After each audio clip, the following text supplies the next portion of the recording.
Мұнафықтар сүресін оқып отырамыз да, басынан аяғына дейін мұнафықтар туралы айтылып келеді де, ең соңғы аятын бізге арнаған ғой Алла Тағала. Өйткені біз ана басынан аяғына дейін мұнафықтар туралы оқып келе жатқанда біз өзімізді амандықта сеземіз ғой. Мұнафықтарға ғана қатысты екен ғой, мынау деп біреуге сыртынан айтайын деп тұрған кезімізде қорытындысын бізге айтқан ғой. Сонда я айюхаллазина аману, иман келтіргендер, ла тулхикум, алаңдатып кетпесін сендерді. Амуалукум, мал дүниелерің, қараңыздар. Валя ауладукум, балаларың. Ана біреуге берейін деп тұрған кезде, қойшы балама бере салайын. Біреуге қойшы балама бере салайын деген. Балаларың да алаңдатып кетпесін дейді. Анзикрилля, Алла Тағаланы еске алудан.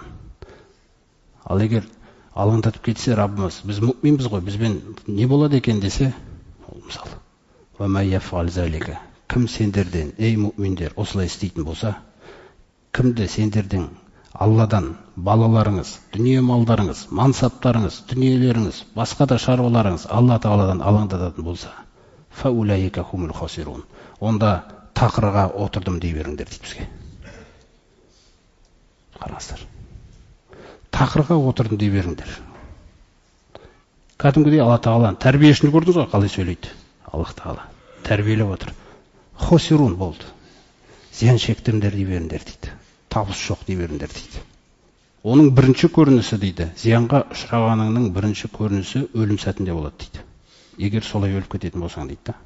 Ва анфиқу мимма разақнакум, қараңыздар.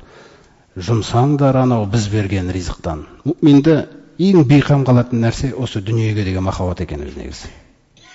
Таухид бәрі дұрыс, Аллаға ғана құлшылық қыласың, бәрін білесің, қияметке баратынды білесің, бірақ дүниені сүйеміз да. Сол дүниені сүйіп бермей өліп кететін болсақ, соң ата айтып жатыр, анфиқу мимма разақнакум, жұмсаңдар ана біз берген ризықтан, біз берген, біз сен тапқан емес деп отыр ғой. Көрсе қалай тәрбиелейді.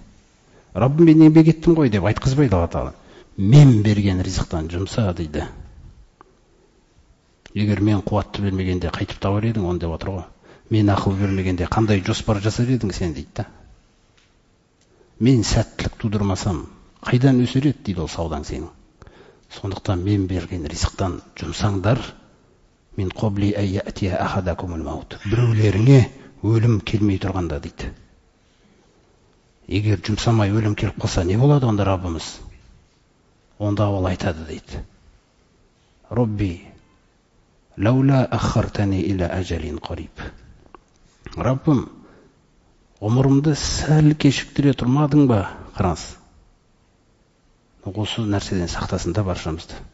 Ғұмырымды сәл кешіктіре тұрмадың ба? Не істер едік, егер ол кешіктіре тұр? Фәәс-соддақа. Мынау атасоддақ деген сөз бар. Садақа беру деген нәрсе.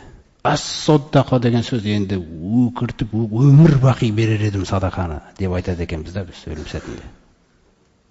Ал енді біз мұъмин болсақ та, өзгере ме үкім өлім сәтінде? Ла юахираллаху нафсан иза жаа ажалуха дейді. Алла бізге ескертіп отыр. Ажалың келді ма, кешіктірмеймін дейді. Мерзім аяқталды, мүмкіндік бітті. Енді осы күйіңде қайтасың Алла Тағала болды. Үлгергеніңді үлгердің, үлгермей қалғаныңды үлгермей қалдың. Міне бізді де күтіп тұрған бір қауіп қатер бар екен да. Сондықтан дүниеге деген махаббат, құрмет бауырлар, қанша мал тапсаң да, дүниеге деген, ақшаға деген жүрекке кіргізбеңіздер ешқашан. Ол қолыңда болсын да. Қолыңда болсын. Біреу қарсы сұрай ма? Мә. Біреу көмек сұрай ма? Мә.